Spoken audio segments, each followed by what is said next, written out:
L'atelier théâtre des terminales du lycée Notre-Dame de la Galore est heureux de partager avec vous son théâtre à domicile. Chaque mercredi, il déconfine rien que pour vous un classique. Attention, vous êtes prêts? C'est parti!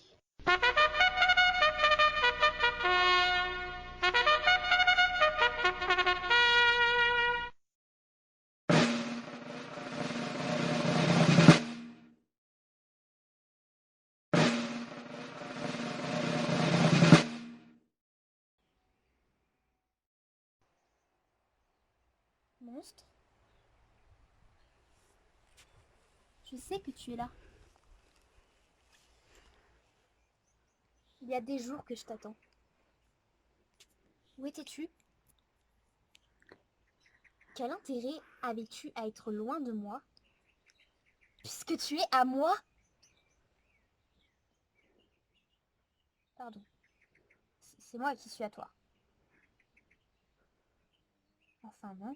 J'étais à toi, puisque tu as disparu pendant un temps, et que je n'ai plus pris mes cachets pour dormir, que j'ai pu me reposer loin de toi et de tes menaces. Eh ben, en moi sont arrivées des choses radicales. Maintenant, c'est mon tour. Mais n'as-tu jamais vu l'ordre terrible des fourmis? Elles avancent tout droit, file indienne, sans dévier leur route. Mais où vont-elles? Elles obéissent. Bien sûr, elles savent pas qu'elles obéissent. Elles accomplissent leur tâche joyeusement. Je suis comme elles, monstre. Une toute petite fourmi qui traîne derrière elle une file d'amour. Je suis attachée à une façon d'aimer qui vient de la nuit des temps. Mais je te le dis comme ça, monstre en face, je ne veux plus, dans mes sentiments, être une fourmi parmi les autres. Non. L'amour, c'est comme le sucre. C'est bon, mais ça rend malade. Il existe des remèdes pour bien des choses. Mais pour ça, monstre, comment soigner ce qui vit là et que tu as tellement massacré? En retournant la cruauté contre toi, monstre. Alors ça y est, je n'ai plus peur de toi. Les relations sont éternelles, tant qu'elles durent. Aujourd'hui, j'en finis avec toi et avec tout ce que tu traînes derrière toi, au nom de la haine et de l'amour. Plus de haine, plus d'amour, plus de peur, plus de lien avec le passé. Ma cruauté ne sera pas celle de ce monde où les uns blessent les autres. Non. Ma cruauté va abattre les murs de la panique, les briser tous. Je vais tuer d'autres monstres, écraser les fourmis. Et que m'en soit témoin le ciel, la nuit. Et cette étoile-là, qui est attentive et qui semble nous écouter. Ouais, elle nous écoute, monstre. Je sens comme elle essaye de nous dire quelque chose. Comme elle essaye de tomber.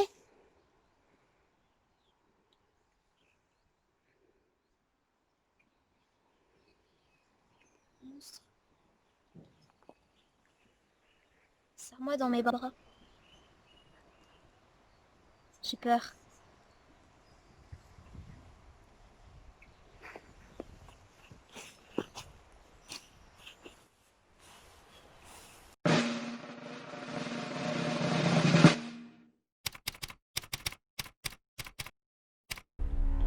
Allô, qui est-ce? C'est la mort. La mort.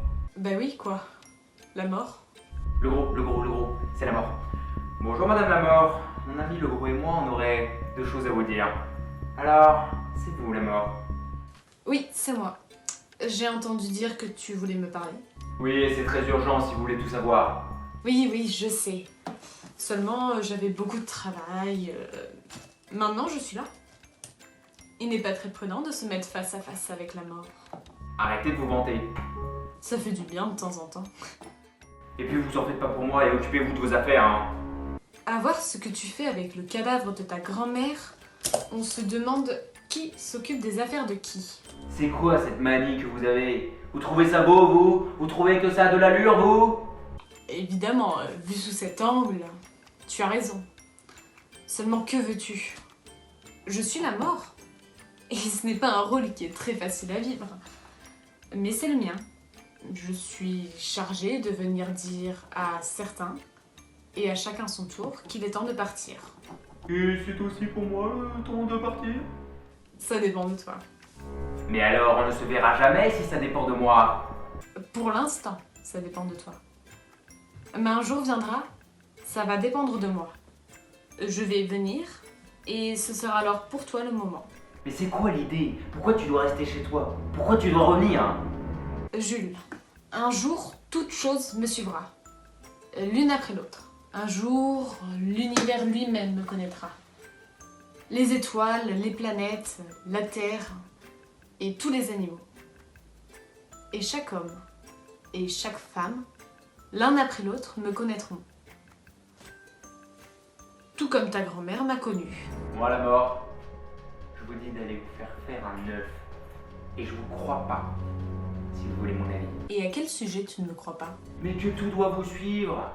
Il y a des choses qui vous suivront jamais. Ouais. Je me lève avec le goût de penser à elle, tu n'y pourras rien. Tu sais, Jules, mon but n'est pas de faire du mal ou de la peine à qui que ce soit. Je suis une évidence de l'existence. Comme la vie. Si tu acceptes de vivre, tu acceptes surtout de mourir. C'est ça les règles du jeu. Et maintenant, je crois que je vais te laisser. Déjà? Oui, je me suis suffisamment attardée. Non, oh, tu viens à peine d'arriver. Tu vois, Jules, on me déteste beaucoup, mais on s'habitue rapidement à ma présence. Je vais te laisser avant que tu ne t'attaches trop à moi. Ou moi à toi. Je raccroche, Jules, et je te dis un de ces jours. Pas tout de suite, mais un jour, à ton tour, tu me verras arriver. Tu auras vécu une longue vie, tu auras connu des joies et des peines.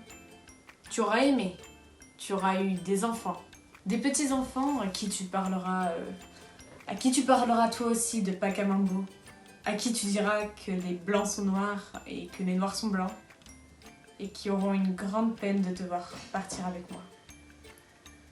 Et, comme le temps aura passé, tu seras peut-être un peu content de me revoir. Si c'est le cas, je te féliciterai, Jules. Car tu auras compris, tout comme ta grand-mère, qu'il y a des choses que moi, la mort, je ne pourrai jamais emporter. Le souvenir, l'amour et l'amitié. Seuls ceux qui comprennent cela peuvent encore espérer trouver le chemin qui conduit à Pakamambo.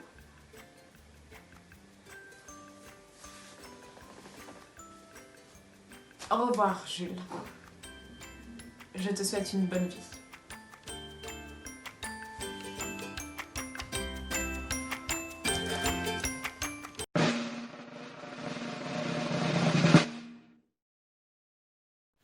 Je suis esseulée. Ouais. Je suis esseulée. Seule, je suis. Terrible. Terrible. C'est terrible. C'est moi qui ai écrit cela. Tu es le poison. Je vois clair à présent. C'est tout simplement monstrueux. Souplesse. Souplesse. Je saisis l'odieuse allusion à ma poésie. Tu es... Moi qui n'aspire qu'à la souplesse. Pour vous, bonnes gens, je rayonne sur mon trône avec souplesse. Personne ne coiffure. Il suffit. Elle doit périr. Je ne peux pas. Supprimer. Allons. Allons, entrons discrètement dans sa chambre et versons quelques gouttes de ce flacon dans son sirop. Qui le serait? Personne. Elle est si chétive. On croira qu'elle est morte comme ça. Tout simplement. Qui devinerait que c'est moi? Je suis la reine. C'est terrible. C'est moi qui ai écrit cela. Arrête de parler toute seule. Allons, rappelle-toi tous tes poèmes effards. Personne ne devinerait que c'est moi. Dois-je y aller décoiffer? Cela peut te trahir. Si on t'attrape avec ses cheveux ébouriffés. Et puis arrête de parler toute seule. Tu es sage, moi, tu es là. Toi avec moi avec toi. Non, je ne peux pas, c'est trop fou. Refus de cette vénéneuse parente. Allons, allons tuer la moucharde. C'est trop fou. Je ne peux pas.